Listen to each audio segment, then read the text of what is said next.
Um, okay, so my talk is going to be in the sort of the same flavor as some of the talks you heard earlier today. In particular, I'm going to talk about how a lot of things about some of the things they don't teach you in machine learning textbooks that really happen in practice. Okay, so I've been following this workshop for many years now, and one of the reasons why I've been so interested in the workshop is because one of its main focus is on developing techniques for making a better sense of data. And as someone who works in machine learning, and in particular on designing ways for people to build better predictive models using machine learning, I've really come to realize over the years that better machine learning really comes from better data. And this is because machine learning is really a product of both an algorithm and data. And so the way that this works in practice is that you get your data, you pass it through a machine learning algorithm, and then out comes a model that can be used to make predictions on new data.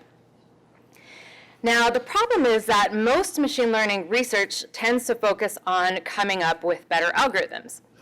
And of course, this is great, we need that. But in doing so, often the data is sort of taken as a given, right? Or a lot of assumptions are made about the data, like that the data is going to be clean or representative of the target distribution. But unfortunately, in the practice of machine learning, those assumptions about the data actually rarely hold. And again, this is because machine learning is really a product of both an algorithm and data. So what that means is no matter how good your algorithm is, if your data sucks, your model is going to suck. So, for example, you may have seen any number of news articles recently that expose some of the dangers of relying on predictive models to inform financial or political decision making. So, for example, there was recently some controversy around when it was discovered that women searching online were less likely to see ads for high-paying jobs than men were. Now, the problem here wasn't that the algorithms used to make these suggestions were themselves biased, right? The problems were that these algorithms were trained on data that encoded some underlying gender pay gap. Similarly, in another example, there's been a lot of controversy around using predictive models, for example, in the justice system. For example, to predict crime, when in fact a lot of those models could be trained on data that may already encode some systemic bias or racial targeting. So in all of these cases, really, the problem is not in the algorithms, right? It's not the algorithms that the algorithms are biased. The problem lies in the data that those algorithms are trained on. So what that means is a better understanding of what data goes into a machine learning algorithm is really critical for understanding what's going to come out or how a model will behave. Okay, good. So another reason why data is really so critical in machine learning is because most of the influence practitioners will have on a resulting model comes through interaction with the data. Meaning that, although machine learning research tends to focus on the algorithm, in practice it's actually really the opposite. Right? In practice, the algorithm is actually often taken as a given, and most of a practitioner's time is spent on interacting with the data. In fact, by some accounts, and Jeff already mentioned this quote, it's estimated that 50 to 80% of the work done in the practice of machine learning comes before you even get to the algorithm part. So I think this is actually quoting the study. This is a New York Times article quoting the study that Jeff mentioned. But it's because this is happening a lot of times because people, most of the input and domain knowledge people can provide is through the data. It's in the data that they collect, it's where they get it from, it's the labels that they provide or the features they use. Now, this is not to say that there's no interaction with the algorithm. Definitely people have to choose the algorithm, they have to tune the right parameters. But even then, a lot of times, people will actually automatically tune these, using some sort of parameter sweeps, and then just pick the best model, right? And still, most of their time and effort is actually spent on interacting with the data going in. Okay, good. So another sort of myth about machine learning that relates to data is that people can follow this sort of linear series of steps to build a predictive model. But this is really incorrect. This is really misleading because in practice, machine learning really looks a lot more like this, right? Where, just to say that people will rarely get it right the first time, and instead they typically have to iterate through the process several times before they get the model to work the way that they want it to. Now, interestingly, these iterations are typically driven by evaluating models on, again, some data. So for example, in practice, you might evaluate your model on some test data to see if it's behaving the way you want it to, or if it's perpetuating any biases that you don't want it to. And if so, if it's not working the way you want it to, you'll iterate to try to improve it. So what that means is that not only does data impact machine learning in terms of what's going in, but people also use data to understand what comes out, or how a model will behave. So really the way I see it is that the practice of machine learning looks a lot less like this, and really a lot more like this, where most of the work and impact a person has is through the data going into their algorithm and also the data coming out. So this is sort of similar to the guide loop that Jeff was talking about. It's really this iterative process of a person providing information, evaluating results, and looping. So given this, what I'm going to do in the rest of this talk is I'm actually going to take the algorithm as a given, and I'm going to give you a few examples of the work that our group has been doing at Microsoft Research around interacting with data to make machine learning better. So specifically, I'm going to talk about some work we've done on helping people collect better labels, helping people create better features, and around some work on helping people understand a model's performance using data. And then at the end, I'll talk about some of our ongoing work and some of the open problems in the space that we really need people like you all who come to this workshop to work on. Okay, so let's talk about labeling. So people are often recruited to manually label large data sets that are then used to train machine learning algorithms. Now, the problem is that labeling is really not as easy as it may seem. So when people label data, they label according to some target concept in their heads. So imagine you were trying to create a cat classifier, because of course you are. So don't imagine you are a cat here, but you're a data analyst who's actually building a cat classifier, unlike the previous talk. So this is a seemingly simple topic, but let's sort of work through it together to sort of see why it can actually be quite tricky. So if you're trying to build this cat classifier, the first thing you might do is start by labeling some examples that are clearly cats. So here we have an example, it's clearly a cat, so I'm going to say it's positive. This is another example, it's obviously a cat. Then you label some examples that are clearly not cats. Not a cat. But now what if you came across an example that looked like this, right? So this is a cat on a poster, which I guess counts as a cat. So I'm going to say, okay, maybe, yeah, let's say this is a cat. Okay? So then you'd keep going, labeling some more cats and some more examples that are not cats. But now what if you come across an example that looks like this, right? So this is another cat poster. But at this point, I might say that, really cat posters are more like, renderings of cats than actual cats. So I'm going to actually say, no, this is not a cat. Okay? So that's the problem, right? I'm just about to inconsistently label my data. I labeled that first cat poster as positive, but this last one I'm about to label as negative. Right, so now what, right? Do I need to go back and change my label for that previous example? Are there others like it now that I have to change? Did I even notice that I changed my mind? So the problem is that the concept that I'm labeling for is evolving as I'm looking at data. But the tools that we have don't allow us to easily revise and refine our concepts as we're going along. And this is just a few examples for like a relatively simple concept, but you can imagine how difficult it could be for even more sort of subjective tasks, or when you have thousands or tens of thousands of examples to label. And in fact, what we did is we did a study to just try to investigate how much of a problem this type of concept evolution was. And what we did is we had 9 machine learning experts label the same set of data in 2 sessions 4 weeks apart. And we used a bunch of different tests. It wasn't just cats. But what we found was that even machine learning experts were only about 80% consistent with themselves at labeling the exact same data. And in fact, 6 out of the 9 participants' labels changed significantly from one labeling session to the next. So that means their concept really evolved. So this is a real problem in labeling data.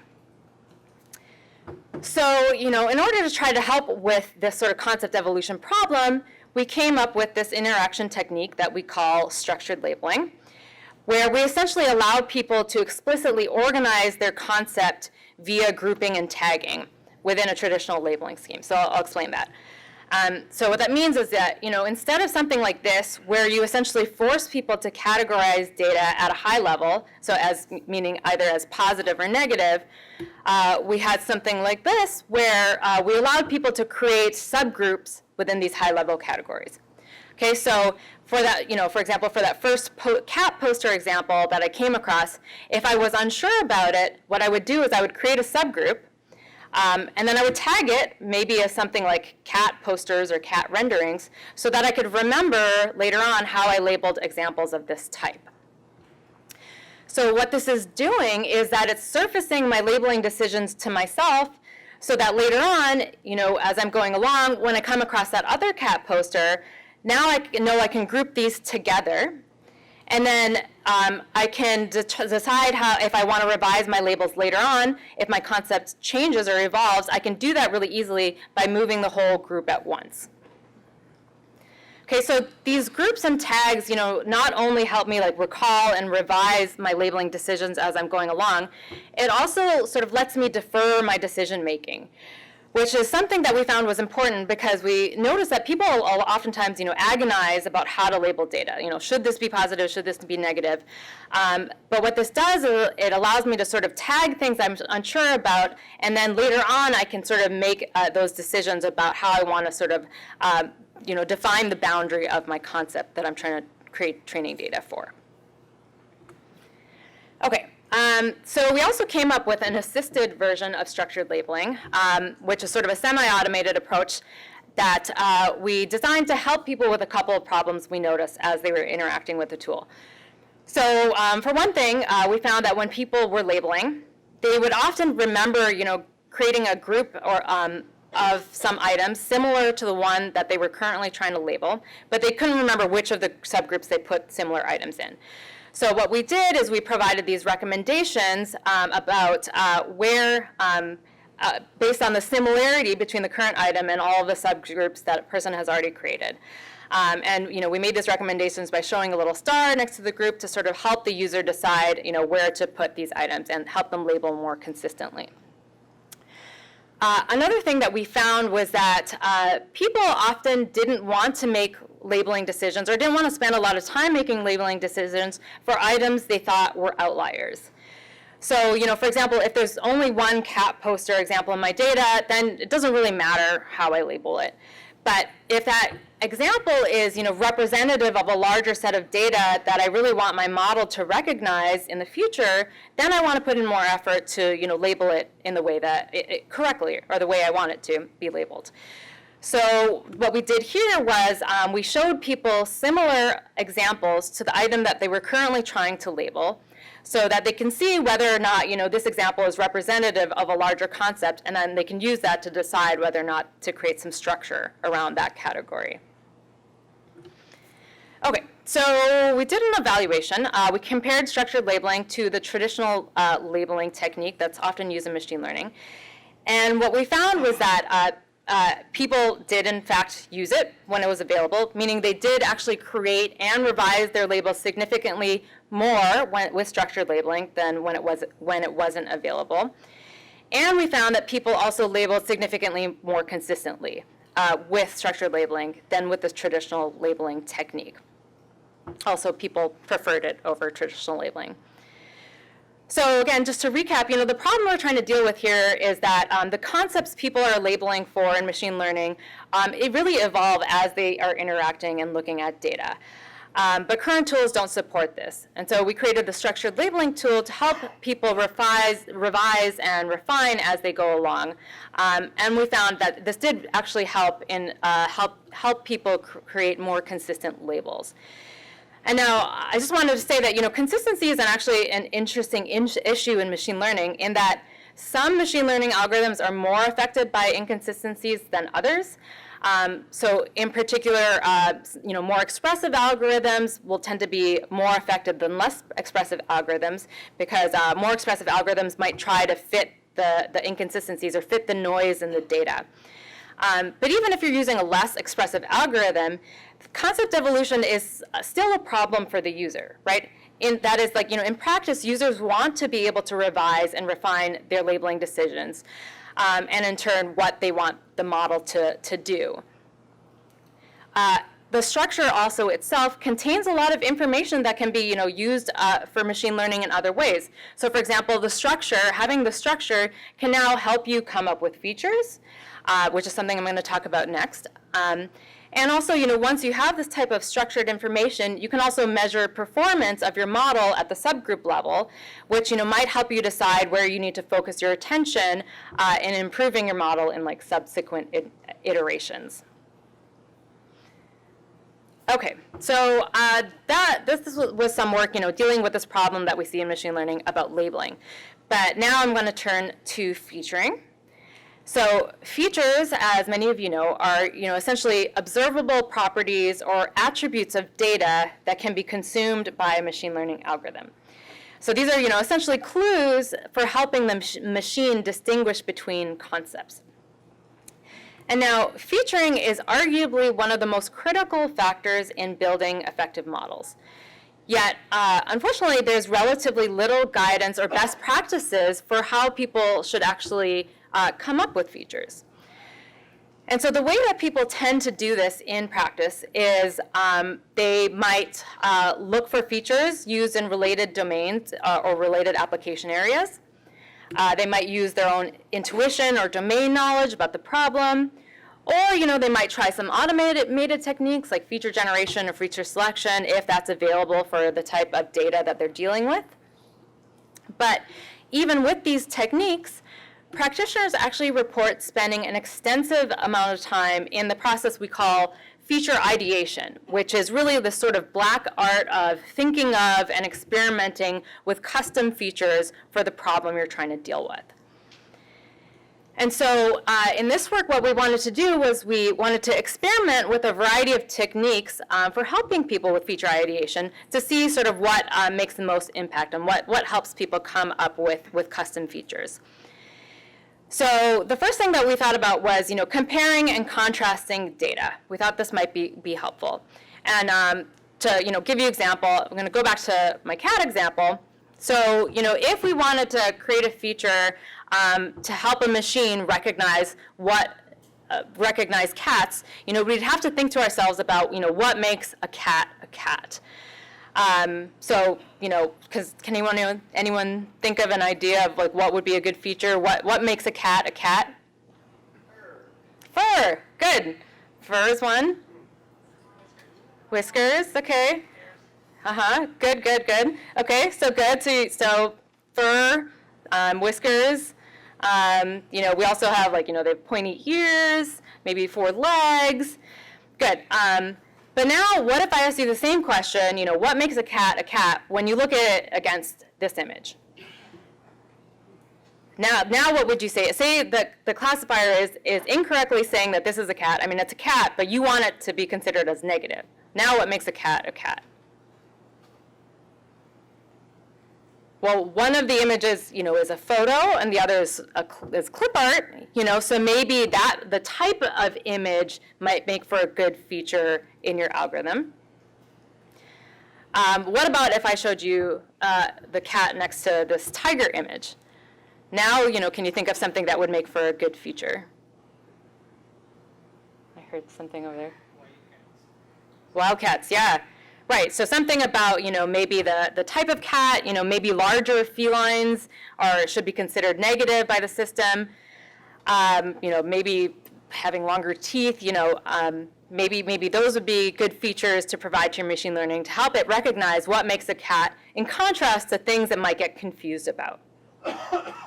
Okay, so that was just really to illustrate this idea that comparing and contrasting examples from data is actually quite helpful in surfacing attributes that might help the machine learning system distinguish between concepts. Compared to what you might think of if you just look at a single example or not look at any data at all. Okay, another technique that we thought about was having people compare sets of examples versus having people compare pairs of examples like we just did. And the reason for this is that good features are ones that generalize to a lot of data. So we thought that having people look at a lot of examples might encourage them to think of features that not only distinguish between two items, but distinguish between sets of items. So for example, we don't want a feature that just helps the machine recognize Garfield. We want a feature that helps people recognize maybe cartoon cats in general. Another technique that we wanted to look at was having people look at some sort of visual summary of the data as opposed to having them just look at raw data. And the reason for this is that raw data can actually contain a lot of noisy and irrelevant information that can not only be cognitively overwhelming to users, but can also sort of obscure important characteristics of the data that might actually make for good features. And so we came up with a technique to sort of visually summarize and surface potentially useful features to the user so that this would essentially help them brainstorm ideas for good features. Okay, so we ended up with sort of 4 different variations of techniques that we wanted to experiment with in terms of what helps with feature ideation. And what we found first was we didn't actually see a difference between these techniques in terms of the actual number of features that people created. But we did find a significant effect of visual summaries on the performance of the classifiers that people created with their features. So what that means is that although participants weren't creating more features with these visual summarization techniques, they were actually creating better quality features with visualizations than without them. We also found that participants significantly preferred these visual summaries over looking at raw data, and that's because some of our participants, for example, commented that the summaries helped them focus on relevant information and remove distracting noise that was contained within the data. Now, interestingly, we thought that sets would be helpful for helping people come up with generalizable features. But it actually turned out that comparing sets was really only useful in combination with visual summaries. And again, this is because participants commented that looking at sets of just raw data was just too cognitively overwhelming for them to sort of process all that information and try to come up with something that could help the machine learning system recognize the concept they were training. Okay, so this work was, sort of really about helping people with one of the most important steps in machine learning, which is featuring. And we evaluated several different techniques for examining data in different ways and found that visual summaries were the most helpful at helping people with this sort of feature ideation process. Okay, good. So structured labeling and the sort of feature insight is what we call this work. We're both about techniques for helping people craft better data that's fed then into a machine learning algorithm. But now I'm just going to want to switch gears a little bit and take a little bit of a closer look at what happens after you run your algorithm, run your data through your algorithm. And now you want to measure the performance of your model. Okay, so when you evaluate performance, the results that you look at are really supposed to influence subsequent iterations of model building, right? That's really the idea of seeing performance results, right? If the model is performing poorly, you're going to try to fix it. Now, the problem is that most of the time what we see at this stage is something like this, right? Some number that summarizes the overall performance of your model. But what does this really tell you, right? It can signal that there is a problem, but it doesn't tell you where those problems are or what you need to do about them. And even if you're lucky and if you have several summary statistics for various different metrics or confusion matrices or precision recall curves, all of these techniques convey the existence of errors, but not where those errors are or what you should do about them. So then what happens then in practice is people, in order to try to understand why a model is performing the way it is, practitioners typically have to go to a different tool or switch to a different mode to actually inspect the data, right? To actually find the errors and look at them. And this is, really painful because even once you've switched tools or switched modes, you then still have to sort and filter your data to even just find the errors. And then once you found them, then you can start looking at them to gain insights, because insights, again, really come from looking at data. So the problem here is that the switching between looking at summary statistics and then going to different modes to examine data can actually be very disruptive to your primary task, which is to build a model. And this type of switching of tools has actually been shown in previous work to actually lead to a trial and error approach to model building, meaning that instead of looking at your data to try to understand what the problems are, people will actually just randomly try tweaking parameters or changing features in order to try to make these summary statistics go up. And then only when that fails will they actually go back to their data to look at it and see what's going on. So what we wanted to do here was figure out a way to sort of better encourage or enable people to take a more informed approach to model building. And so we came up with a technique that we call model tracker to do it. And so to demonstrate model tracker, I'm going to walk you through an example of building a classifier and evaluating its performance. And unfortunately, I don't have a CAD example here, but I'm going to walk you through an example of trying to build a classifier to predict income levels. So I'm going to ask you to imagine you were tasked with creating a classifier to predict whether a person's income level is above a certain threshold. So the first thing you would do if you wanted to create this type of classifier is you need to collect some data and label it and create some features, which is, we've already talked about that. But in this case, I'm going to just use a publicly available data set. This is one of the UCI data sets. This is the UCI adult income data set, which has a lot of demographic information about people's age, gender, education, marital status, and other attributes. And now our task, again, is to use this demographic information to predict whether a person's annual income is over $50,000. Okay, so that's the task. That's shown in this last column over here. So what people often do in practice, if they were giving tasks like this, is that they would try a few different models and try a few different algorithms to see what works best. So in this case, imagine you tried using a decision tree and a support vector machine. Now, it turns out when you run the decision tree, you get an accuracy of 86%, and with a support vector machine, you get an accuracy of 85%. Okay, so roughly the same. So at this point, it might be hard to decide which of these to use. So then what you might do is try to dig a little deeper and look at something like this, like a confusion matrix. But even with this, we still don't get a lot of good insight into, which model is best, because they still look, roughly the same, still getting roughly the similar precision and recall, right? So at this point, it's going to be really hard to decide what to do, and you might just actually go with the one, with a slightly higher accuracy.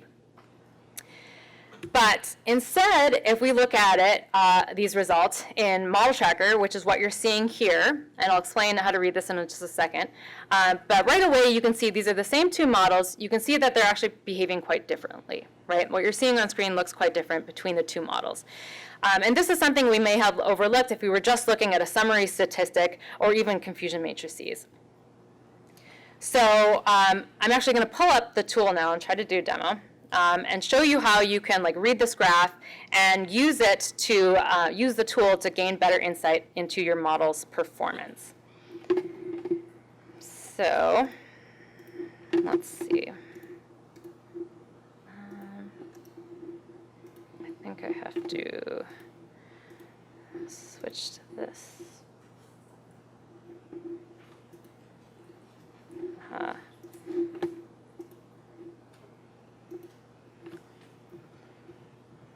Okay. Can we see this? Okay, so these were the two models that we were seeing earlier. The left side is the decision tree, and on the right is the support vector machine. Okay, so I'm going to pull up one just in more detail, just so I can explain what the visualization is showing. So up here in the top region here, you're seeing a unit visualization, which is basically a visualization that's based up of units, in this case examples, so you can see the overall performance as well as details about individual instances. So in this display, you're seeing a whole bunch of these little boxes on screen, and each of these boxes corresponds to an instance in your data set. So in this case, I have 10,000 instances, so I have about 10,000 boxes that are available on screen. Now, the color of the box is the label that you gave. So green means that it was labeled as positive, so green means someone has a high level of income in this data set, and red means negative. Now, these boxes are laid out horizontally according to your classifier's prediction score, with high scoring examples to the right and low scoring examples to the left. So what that means is, ideally, what I want my visualization to look like is I want all my green boxes to be on the right and all my red boxes to be on the left, because that would mean that my classifier is very much agreeing with my true labels. Similarly, errors are green boxes that are to the left, so all of these green boxes here are errors, and all the red boxes over here, those are also errors. Okay, so knowing this information, let me switch back to this. Okay, so now knowing how to read this, if we pull these up side by side, we can start to sort of see some differences, right? So even though these models show the same accuracy, we can actually see that the decision tree has a lot more severe false negatives, right? We have a lot of green boxes with very low scores over here on the right, compared to the support vector machine, which has fewer of these sort of severe false negatives. And the severity is actually really important to know, because a lot of these summary statistics treat all errors equally, but it's not the case, right? There's some are worse than others. Like the ones at the far ends of these visualization are more severe than the ones in the sort of uncertain middle area. But knowing that the decision trees are doing worse, have a lot more severe false negatives, might actually be very important to your application, right? This is for income levels, so having false negatives here might impact loans that people might be given, if decisions are made around predictions that are using these types of models. So maybe there's a cost associated with this type of error that the model is having. So the whole idea here is that this visualization makes a lot of these behaviors much more salient than what you would see with just summary statistics or even confusion matrices. So at this point, maybe I'll say that, okay, I'm going to go with the SVM. So I'm going to just pull this up. And now I want to focus on this type of model, but I want to see if I can make it better, right? Because it's still getting a lot of errors. So now what I want to do is actually dive into the model and explore it. So I'm going to sort of just switch to a different granularity. So the one thing about the model tracker is it really ties together data with the visualization. So you can inspect the performance here, and you can actually directly pull up errors in the display below. And that's really important. A lot of tools in machine learning don't really support that. You have your performance coming out of one system, but then you have to look at your data in another, and tying them together can be very useful, especially when you're doing a lot of these rapid iterations of model building. So that's one thing we really wanted to support with Model Tracker. But okay, so let's poke around this model to see what it's getting wrong. So, well, the first thing we might want to do is understand what it's getting right, just to see in general how it's behaving. So, we can look at some of these true negatives over here. So these are examples that were labeled as negative and also being predicted as negative by the system. And so, if we look at the data, we can see that people with lower levels of education and also people who are, either, never married or divorced tend to have lower levels of income in this data set. Whereas in contrast, if we look at some of the things that's getting correct, so these are true negatives, we can see that people with higher levels of education or who are, either married or in some sort of partnership tend to have higher levels of education, higher income levels. Okay, so we got a rough idea of like sort of what it's getting right. But now what we really want to do is focus and see what it's getting wrong. So we'll pull up some of these really severe false positive errors. So these are examples that were labeled as negative, but the system really thinks is positive. And if we look at the data here, we can see that these people also have high levels of education. They're all either married or in some sort of partnership, but they actually still have low levels of income according to the data. So that means my classifier is missing something, right? It's blind to something that is in the data, but it just doesn't know about yet. So what you would want to do now is sort of look at the other information you have in your data to try to see what might make for another good feature. So for example, we can look at work class, right? So this is the type of work people do. We can see that all these people actually, or many of these people tend to be self-employed or work for the federal government. So that might be a reason why, although they have high levels of education and are married, they actually have lower levels of income, right? Maybe that's something that would be a good indicator for my classifier. So maybe now I want to go back to my model and add a feature about the type of work that people do to help my model understand better and fix these types of errors.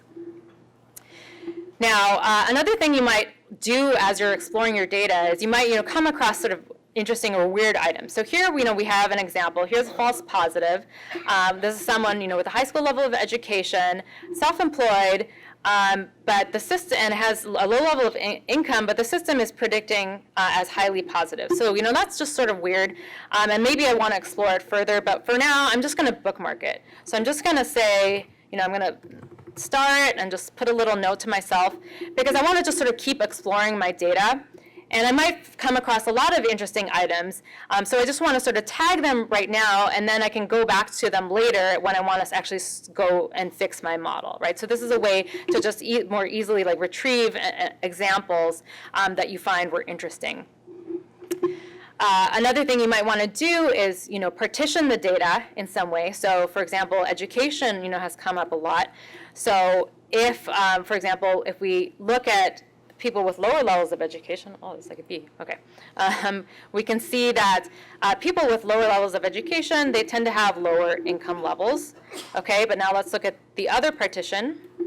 So if we look at people with higher levels of education, we see that it's all kind of across the board, right? So this is, again, some information that might be informative with trying to understand how your model is behaving. So the idea here is that, that people can use tools like these to understand performance and understand behavior in finer detail than you would see with just summary statistics and graphs, but also it really ties together really deeply with the data. So now, if I find an interesting partition or interesting items that I want to refer back to, I can save this state and load it up later. Which is also something that we found working with data scientists is that they often, will be making a model for some other stakeholder. And so being able to sort of record findings as they're exploring and looking through their data is useful so that they can bring it up again with, their clients to sort of get their information or domain knowledge about why the system might be behaving the way it does. Okay, good. So that's Model Tracker. I just want to quickly, without going into this, I want to show that we recently came up with a multi-class version of this, and I just want to just show you what it is. So this is 2 multi-class classifiers trained on the MNIST digits data set. So these models actually have the exact same accuracy and same precision and recall, but as you can see in Model Tracker, they look very different. And this is, again, something that you would miss if you were just looking at summary statistics, or even if you were just looking at confusion matrices. I'll just pull that up to give you a sense. With confusion matrices, it shows you sort of breakdown, but still very difficult to sort of understand performance, and it makes understanding performance at different levels of granularity much harder. Okay, good. I will switch back to my talk.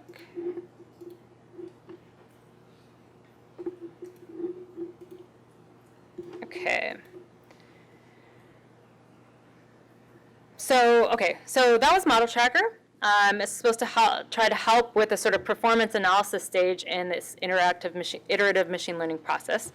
And we've actually done a few studies with Model Tracker with real practitioners, finding, for example, that practitioners are actually significantly faster and more accurate in performance evaluation with Model Tracker than with traditional tools like summary statistics and even confusion matrices. Even when data scientists or practitioners are very familiar with confusion matrices and these traditional techniques. Okay, so Model Tracker is really dealing with this problem that current tools for performance analysis and debugging really hide a lot of information about model behavior. And so we created Model Tracker to allow people to examine performance at multiple levels of granularity while also providing real direct access to data, which is where a lot of the insights come from in machine learning.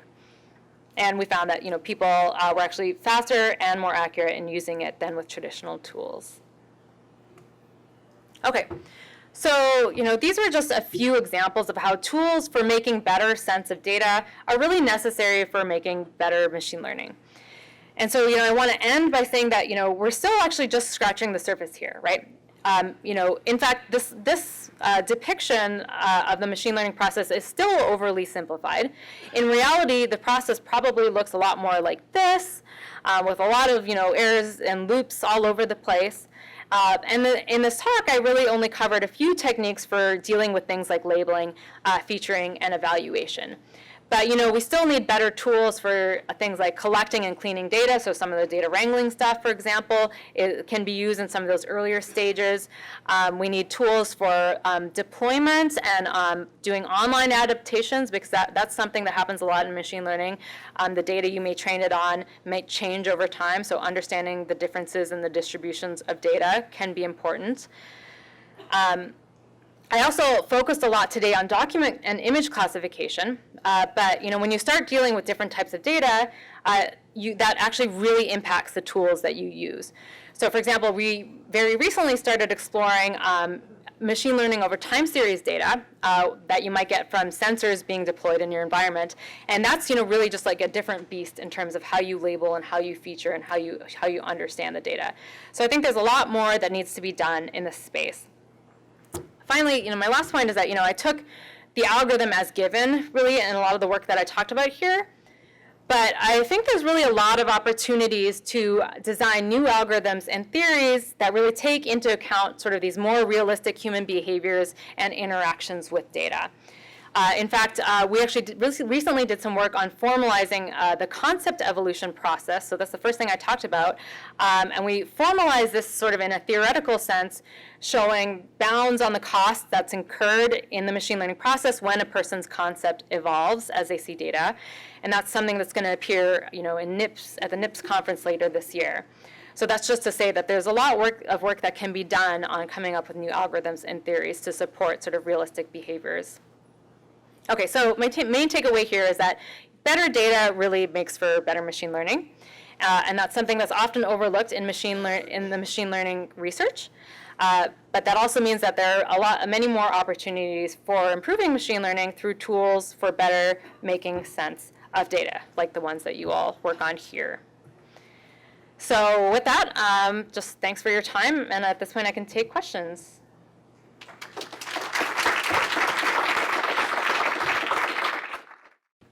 The model tracker, it's really looked interesting. I have two questions about that. So one, does it also work for regression other than classification problems? And the second one, is it an open source tool for others to use other than Microsoft? No to the first one. It doesn't. We haven't used it for regression, but we've been thinking about how to create a variant of it that would support regression. For the second part, is it available? So it's used in some external-facing tools. So Microsoft's Cognitive Services, if you've heard of it, the Cognitive Services API, one of their modules, the language understanding module, includes it, so you can play around with it there. The version I have right now that I demoed with is not yet available, but we're hoping to make it available quite soon. Hi. Yep. You mentioned you use structured learning for getting consistent answers. Yeah. and you kind of nudge the user with a bunch of examples. Now, depending on your selection of those examples, you could nudge them different ways. How do you choose how to pick those examples? Yeah, that's a really good question, and I think that's so. We in the work that with the tools we tested, we sort of had a fixed set of data that we had people label and create structure for. But really, that process is integrated with an interactive machine learning system we're building at Microsoft. That allows you to explore sort of in an active learning sense. So you explore with active learning to sort of find some of these more ambiguous items that you likely would want to create structure for. And in that sense, that can help the user sort of find, understand the space of concepts that the machine might be unable to handle, and so they can create sort of structure for. Hi, I'm sort of blocked by the poll over here, okay. sorry. So I've got a question again with the structured labeling. You had users that sort of create the different subgroups to be able to help them classify it better and organize it better in their head almost. Did you find a point of no return for creating too many subgroups and trying to get too classified? Like as data scientists, we love those labeling, but for users actually doing that manual labeling, does that get tricky at a point? That's a good question. I mean, so we didn't see that, but we also didn't test it with very large data sets. We are right now looking at a crowdsourcing-based approach to this, so the examples I was giving, I was sort of imagining one person was labeling a bunch of data at a time, but we're now looking at, if you were going to partition the data across multiple people, and then can you use dialogue between people to sort of resolve some of the ambiguity and create the structure together. So that's one way to either deal with the larger data sets, and also to get feedback from other people to sort of condense or reduce the amount of structure, because maybe you don't want to get too fine-grained, but you want to have sort of some higher level, some medium level of structure in your data for future learning. Oh, okay, so one last question. Yeah. Thanks for the great presentation. I just had two sub-questions. So one thing, I think your key recommendation was to have visual summaries for feature insights. Mm-hmm. So on that perspective, how do you see that growing with, with data scaling? Like how could you do visual summaries for millions of records, or in an automation perspective, how would you envision that actually working? That's my question. Because for a set of sample set that you showed, we could easily visualize it, but in real world or enterprise scale, it may be hard to actually use visualization. Sure. Yeah, so one thing we didn't talk about, or one I didn't talk about, was that the way we selected the sets that we showed visual summaries for was that we looked at a set of errors, and then we found the nearest neighbors of those errors in the opposite class. So we're actually you have this large set of data, but you're still doing this error-driven type of model building. So in that sense, you could, even if you have a lot of data, you could focus on errors, and to find the subsets that might help you come up with features, you can still sort of use this type of technique. But I mean, that's in theory, but we hadn't tried it on thousands or millions of data points. Okay. The other quick question I had was, I know you kind of touched on about time series techniques. So how do you see the principles that you told here to be vastly different for the time series class of problems, or do you see lots of overlap typically to follow the same guiding principles for data analysis, features, or some summary evaluation? So. Definitely, the overall process is the same. I mean, you still have to label your data. There's additional steps, so depending if you have a continuous time series, you have to also do the segmentation, as opposed to with documents, everything's just sort of segmented for you, you just have to label. So there are other issues that come into play. Also, depending on your data, we found that featuring is really difficult. So for images and text, people can they can even, using language describe a feature, but it's very hard to do that for time series data, where your features are in this, could be in projected spaces, and, could be these concepts that are really difficult for non-experts to understand. So maybe for experts, and we kind of sort of span the range of experts to non-experts. So we're still sort of exploring that space. That's good to know. Thanks. Yep. Okay, so let's thank Saleema again, and a round of applause. Thanks.